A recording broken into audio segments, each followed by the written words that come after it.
Is it possible to come to the United States from a different country and become a licensed professional engineer? The answer to that question is yes.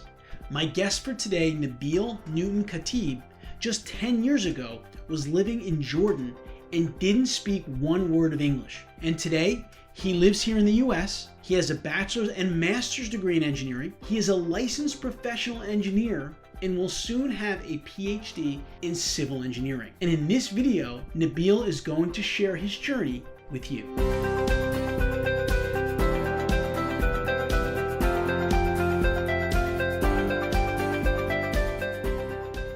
All right, so we're talking to Nabil Khatib. So Nabil, in 2012, you were living in Jordan, originally from Palestine, and your father wanted you to come to the US to become either a lawyer or a doctor or an engineer. You spoke zero English. This is 10 years ago. Yep. And you did it. So take us through the whole process for you. Just take us through your thought process at first when your father said this to you. What were you thinking? Well, Anthony, that's very emotional. So I remember 10 years ago when he was talking to me about it, and I was like, I want you to be an engineer, doctor, or a lawyer. And I'm like 18 years, Right. young man, and I don't know what I want to be, and all that, thing. And it's like, but I don't want you to do it here in Jordan. I want you to do it in the US. I was like, Dad, pause here, stop. I don't speak English. So there is no way for me to go to the US and get one of these top, degrees. Right. But obviously, Dad, he's, very old-fashioned in a good way, obviously. And he's, I really thank him so much for forcing me. At that Sure. time, I thought that he's like, he's forcing me. Why you're doing this to me, Dad? But he was right. I was absolutely wrong, because he knew my potentials and I did not know my potentials. I was looking at him, I was like, why he's doing this to me? And I was like 18 years.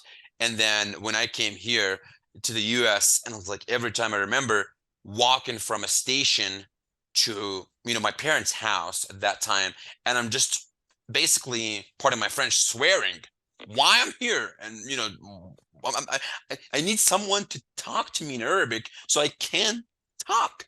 I'm like, right now, I don't want to, I'm like So silent. you ended up coming without knowing any English. Pretty much. Wow. And I ended up going to school after exactly 42 days. Oof.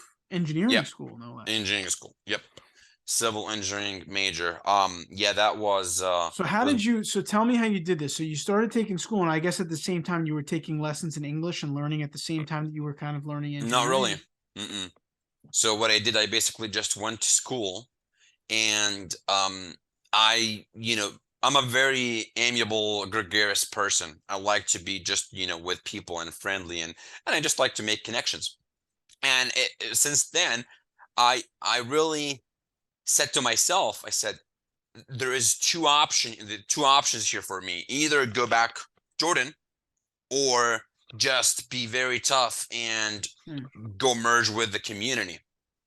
And there's no way that I will be back to Jordan because Dad he firmed it. He said, nope, you're not going back. So I had basically the easier option was not even an option for me. And then again, I would like to thank him.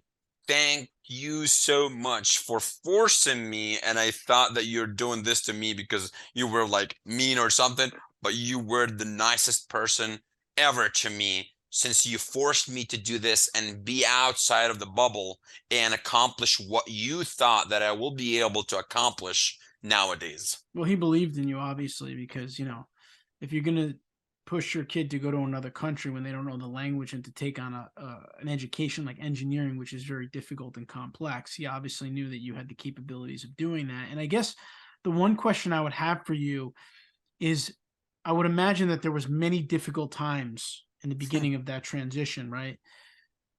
When you faced those difficult times, what was it that kept you going? Was it just the idea of I'm not going back, or like what was it that kept you pushing through? Like,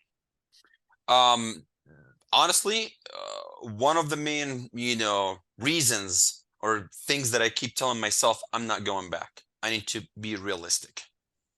And I'm, since I was, very little kid, I really liked math, and I'm still in love with math. So that helped me a lot because I could do the math. People can't do the math. I can't speak English. People can. So a lot of these conversation that I had with people, or with group, it's basically alternating. I'll do the math part. You explain the English to me. Oh, wow. Yeah, I remember we're doing calculus 1. I was like, oh, this is easy stuff. And people look at me and say, what do you mean easy? I was like, if I know what is the question is asking for, I'll just do it right away. So I had Katie, one of my friends, she like literally, she took me to her parents' house, and she like talking about me to her parents, saying, this guy, he only knows math. So if you want to talk to him, talk his language. His language is math. Exactly. So we were like laughing, and Wow. I will appreciate, you sending her really thank you for your support and for your patience. She was very patient because I not know English, and I keep saying this, and she's east west. Yeah. I'll be saying something in east, or in west, and she's like, no, it's that way. I was like, and then I will go back to east. Obviously, zero English. It's amazing. So you really used, I mean, there are so many languages in the world. You really used the language of mathematics and engineering to get you through, because people would help you with the words part of it, and you would help them with the quantitative parts of it, which is great. And listen, fast forward 10 years, Nabil has his bachelor's of science in civil structural engineering. He's got his master's degree in structural engineering, and he's working on his PhD in structural engineering. And this is 10 years ago. So regardless of what you're dealing with in your career, whatever the challenge is, it's probably not as hard as leaving a country, not knowing how to speak the language, going to another country, and then enrolling in an engineering program, and then getting a bachelor's, master's, PhD, and he has his engineering license, obviously, which is why he's talking to us here, and we've had him on our FE exam and our PE exam channels, and he now is helping other engineers here in the US and probably around the world figure out the licensing process and how to get their license. And I really wanted to share this story on our channel here because we get emails, comments from countless engineering professionals around the world asking, am I able to come to the United States and get a license and have a career in engineering? And I mean, listen, the answer is yes, because you're staring at someone here in Nabil who's made that transition. And again, a lot of testament goes to his father, who kind of knew, like he said, what was the best thing for him and kind of pushed him. And I think also speaks to the idea of having a strong mentor or guide in your career and in your life that sometimes needs to tell you what to do because you're not quite sure of what the right thing Yep, is to do. absolutely. And for I really want to comment here multiple things, if you give me some Yeah, time. please. So I know that a lot of people, they think that parents, sometimes do acting mean or acting not nicely towards their kids. Trust me, I cannot imagine a father or a mother will act in not the best way towards their kids. Yes, it seems very tough. You look at it from outside, like this is not possible. There is no way why a dad will throw his kid in the middle of nowhere speaking zero English. Yes, he was with me, for the first 6 months, but going to school, I had nobody helping me. So it is technically I was on my own by myself, with all respect to his support and efforts that he really had towards me and encouraging me every day and say, you could do it, I believe in you, and so on and so forth. That's number one. Number two, if Nabil did it, that means everyone can do it. Mm. And I had a really short story here for you. Me and my brother, Muhammad. My brother, if you're assuming me smart, he's 10 times smarter than me. Wow. Okay. But, we accomplish different things. The only reason why, because he probably does not have the passion that I had. or they have.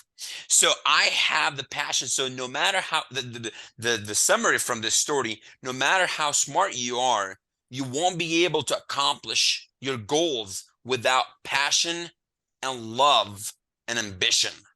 So you got to make sure that these, say I'm smart. Okay, you keep telling yourself that you're smart, but you're not putting the work. Your smartness, with all respect, is going to go to garbage. Interesting. Yeah, I mean, listen, I think a situation like that, the fear associated with something like that can be really crippling. I mean, to go to a new country, to go to a school by yourself, not be able to speak to anybody. And so I think that, it takes not just brain smarts to be able to do something like that. It takes confidence, it takes some Yep. courage. And I would imagine that beyond your father pushing you, maybe there was other experiences throughout your life that maybe helped you be able to handle that, because it's something that is obviously, I can't imagine it because I've never done it. But I think it's a testament to you, your father, and everything you've done. And I'm grateful that Professors can help. professors. Yeah, I mean, I listen. Profess.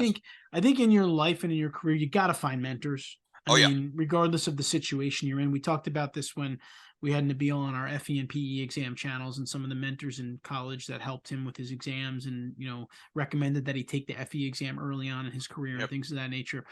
And so it just shows Definitely you the thankful importance for of that. Dr. Lee. Thankful for even for some teachers back in Jordan. There's one guy, his name is like my name is Nabil, and I remember he used to really kill himself to teach us the right way and spend so many times on his free time that he's not obligated to do, but he just like so into teaching math. And that what people always ask me, why you're good at math?